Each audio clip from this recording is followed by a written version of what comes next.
12.4 का वर्गमूल भागा विधि द्वारा सीखने जा रहे हैं। चलिए जी गौर से देखिएगा, 12.4 का वर्गमूल सीखना है भाग विधि द्वारा। हम क्या बताएं जी, दशमलव के इधर जोड़ा लगाना है, दशमलव के इधर, तो इधर तो जोड़ा लग गया जी, 2 अंक है, 2 अंक का एक जोड़ा बनता है।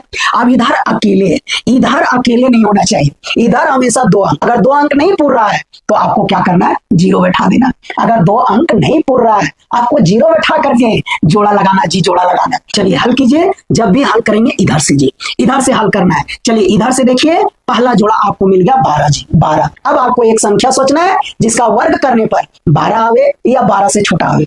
जिसका वर्ग करने पर मेरे साथियों 12 आवे या 12 से छोटा आवे। तो बताइए वैसा कौन संख्या है जिसका वर्ग करेंगे तो 12 आएगा या 12 से छोटा?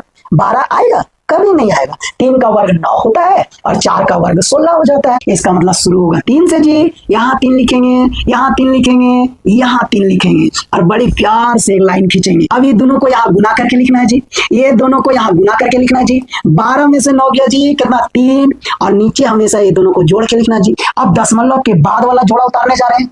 अब दशमलव के बाद वाला जोड़ा उतारने जा रहे हैं। जैसे दशमलव के बाद वाला आप जोड़ा उतारेंगे ना, आपको यहाँ दशमलव लगा देना है, आपको यहाँ दशमलव लगा देना है। दशमलव के इधर वाला जोड़ा उतार दिए, 4 0 यानी 40, तो तुरंत दशमलव लगा देंगे जी।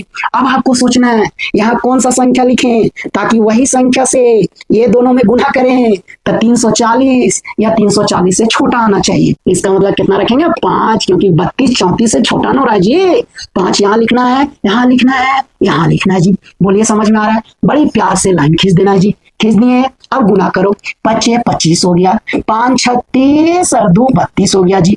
चलिए घटाइए, यहाँ जोड़ के लिखते हैं जी, 65 और 5 कितना हो गया, 70। अब आपको आगे और हल करना है तो 2 को 0 उतार दीजिए जी, क्योंकि दशमलव लग चुका है। 2 को 0 उतार करके आगे हल कीजिए। जैसे 2 को 0 उतारे, ये हो गया 1500 जी। अब मेरे पास है 70। अब यहाँ कितना बैठावें ताकि वही संख्या से ये तीनों को गुना करेंगे तो 1500 आना चाहिए या उससे छोटा आना चाहिए। अगर हम यहाँ 2 बैठाते हैं, 7 दूनी 14 हो जाएगा। अगर 3 बैठाएंगे, 7 या 21 हो जाएगा। 3 में 21 हो जा रहा है जी। इसका मतलब 2 बैठाएंगे, क्योंकि 2 में छोटा आ रहा है, 2 में छोटा आ रहा है, यहाँ भी 2 बैठा देंगे जी। चलिए गुना कीजिए, चलिए गुना करके लिखिए।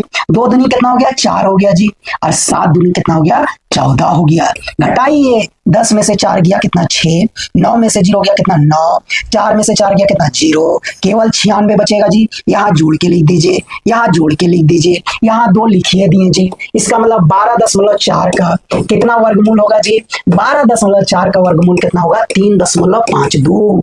यही हो गया आंसर। बोलिए समझ में आ रहा है, मजा आ रहा है?